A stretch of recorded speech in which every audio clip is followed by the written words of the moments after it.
Kaugnay ng deklarasyon ng State of Calamity ng Sangguniang Panlalawigan ng Pampanga dahil sa matinding epekto ng habagat sa kanilang probinsya, balikan natin si Pampanga Governor Lilia Pineda. Magandang tanghali po, Gov.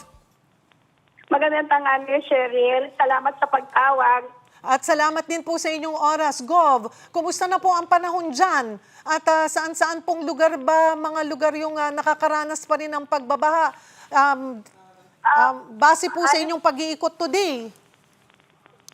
250 barangays na kami, Cheryl. At saka yung affected natin, 270,000 na ang mga pamilya na affected na lubog. Hindi maganda yung panahon dito, hindi tumitigil yung ulan.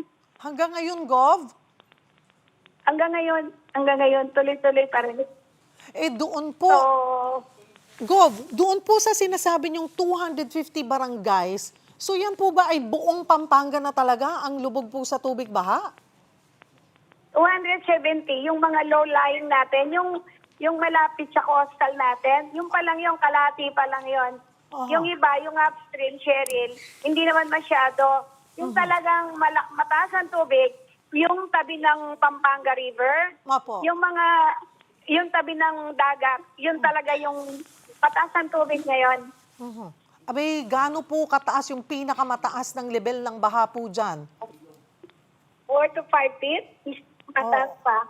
Minsan hanggang 10 feet, talaga mataas talaga ang tubig.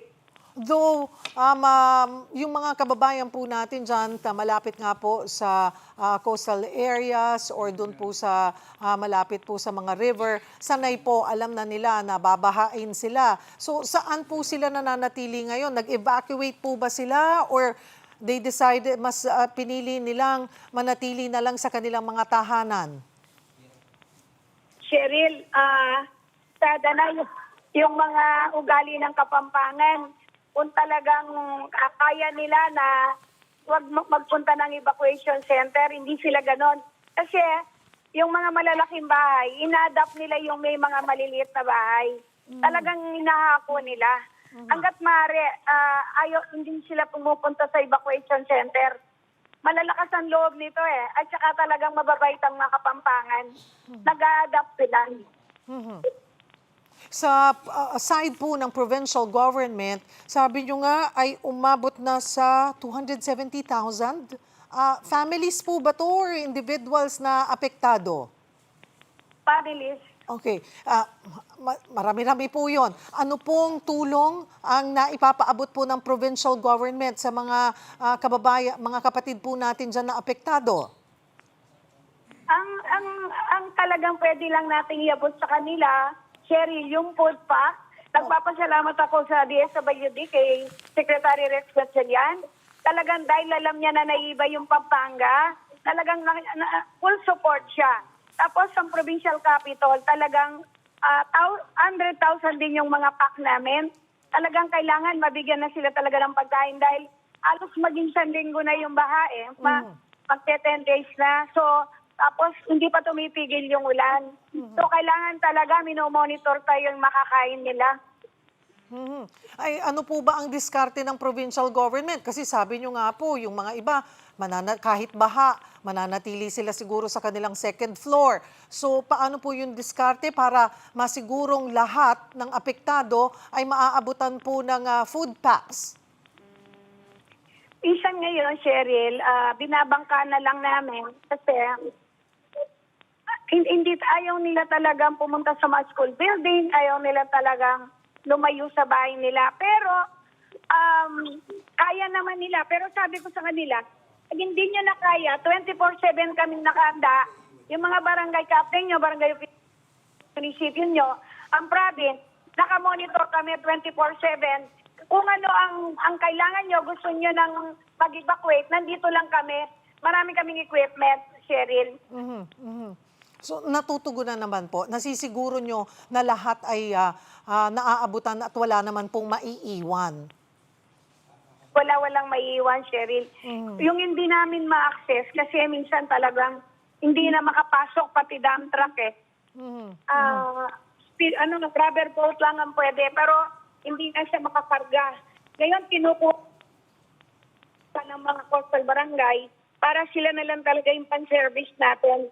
Kasi hindi na sila talaga makalabas dahil mataas na talaga yung tubig. So marami akong mga kinukuha ngayon, yung mga motor bangka na siya yung mag-aatid na lang dahil kami maka-access mataas talaga yung tubig. Gov? Cheryl? Ayun po. Maliban po sa mga kapatid natin, yung mga residente, apektado po yung paghahanap buhay, lalo na po ng ating mga mangingisda, magsasaka. Ano rin po ang naiaabot nating tulong po sa kanila? Baka ilang araw na silang hindi nakakalabas. Meron kaming ipiniprepare na cash na yung hindi nakakapasok sa trabaho, yung hindi nakakapangista, yung hindi nakakatricycle, yung mga transport natin. May piniprepara kaming cash. Meron kaming pinipreparang cash para sa kanila. At siyempre, yung food box, yun lang talaga yung po pwede natin gawin ngayon. Pero, Cheryl, pagkatapos nitong ulan na to, humingi ako ng talagang face-to-face meeting with EPWH. And then the NIA administrator, kailangan na namin solve itong problema na to kasi lumalala nga. Hindi nagiging epekto walang epekto yung flood control. So kailangan talaga nito baguhin yung design talaga, pag-aralang mabuti. Kasi marami ng flood control pero nagiging worse pa rin Nagiging worse pa rin Yung mga bayan-bayan natin na nasa dulo, nasa tabi ng Pampanga Bay. So ito yung gagawin namin pagkatapos itong baha. Pagkatapos nitong ulan na to. So, dyan po sa Pampanga, sa obserbasyon nyo po sa mga nakalipas na taon at ilang administrasyon na rin, kahit na nabubuhusan or nalalagyan din ng pondo sa flood control projects, ay wala pong naitutulong, Gov? Kasi pagkagasi gumawa sila, sir, hindi naman tuloy-tuloy Halimbawa, 2 kilometro ang gagawin nila, 500 meters lang.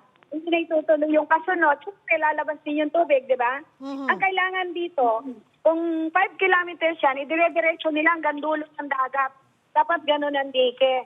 Hindi pantay-pantay. Kaya sabi ko, pag-aralan na lang natin ngayon, kung bang mag-uukay na lang tayo, dredger na lang, ukay na lang yung ilog para lumalim kaysa dike. Sa dike na hindi naman natutuloy. At ito po ba ay may initial na pag-uusap na po ba kayo ni Secretary Dizon? Nag-usap na rin kami ni Secretary Dizon at saka yung NIA administrator. Pag-usapan na namin talaga na itigil muna yung mga dike sa flood control ng mga malalaki naming river.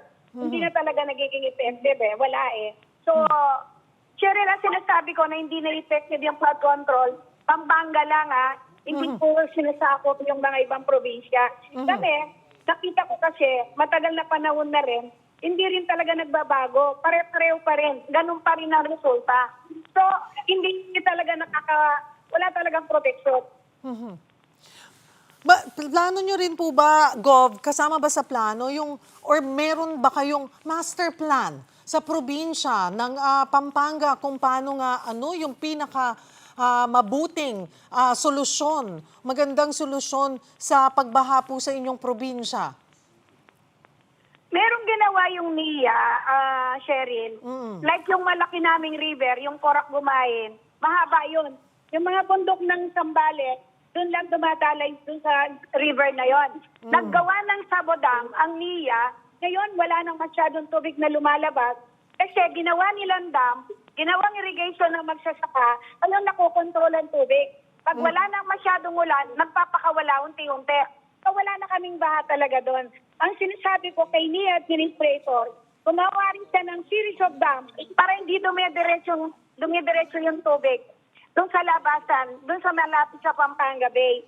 Kasi Cheryl, ang mga bayan ng Candaba, Macabebe, Masantol, kung saan kahit na mahal na araw, lumulubog. Kasi kami ang pinto palabas ng mga tubig na nanggagaling ng Nueva Ecija, Sierra Madre, yung mga bundok nila, sa amin lumalabas. Kami ang pinto palabas. So ngayon, yung dike namin, 35 kilometers yung Pampanga River na yan, So talagang dumidiretso sa amin. Minsan wala nang ulan, so pa rin tumataas yung namin, ang tubig namin. So sinabi ko kay Nia, baka naman po pwedeng mag-usap sila ni Secretary Dizon, nagagawa na lang sila ng series of Sabo Dam, and then surface water, kasi mayroon kaming existing na dadong dam. Sabi ko, lakihan na lang yon, magagamit pa ng Pampanga para sa surface water.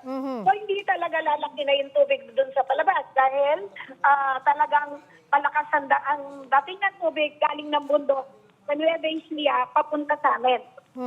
Palagay ko, pag-aaralan ng mabuti yan, gusto ko kasama yung MIA, DPWA, saka siguro mag-invite kami ng consultant, Cheryl, para talagang maplano na talagang mabuti ito. Kasi kawawa na yung mga tao kasi talagang kahit na umaaraw, lumalaki pa rin ang tubig nila kasi below sea level na yung mga bayan-bayan. Saka kawawa yung mga magsasaka doon, hindi na sila makapagtanim. Dahil ngayon, kung titingnan mo yung Candaba, parang dagat yung tubig, walang nakalitaw sa mga agricultural namin. So talagang yun ang talagang most na problema.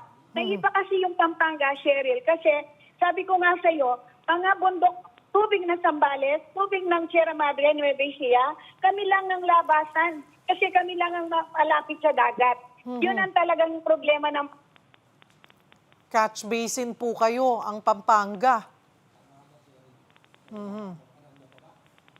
Gov? Alright. Naputol po ang ating linya ng komunikasyon kay Governor Pineda na ayon po sa kanya ay nalagay na po or isinailalim na sa state of calamity ang Pampanga. Salamat po sa inyong oras, Pampanga Governor Lilia Pineda.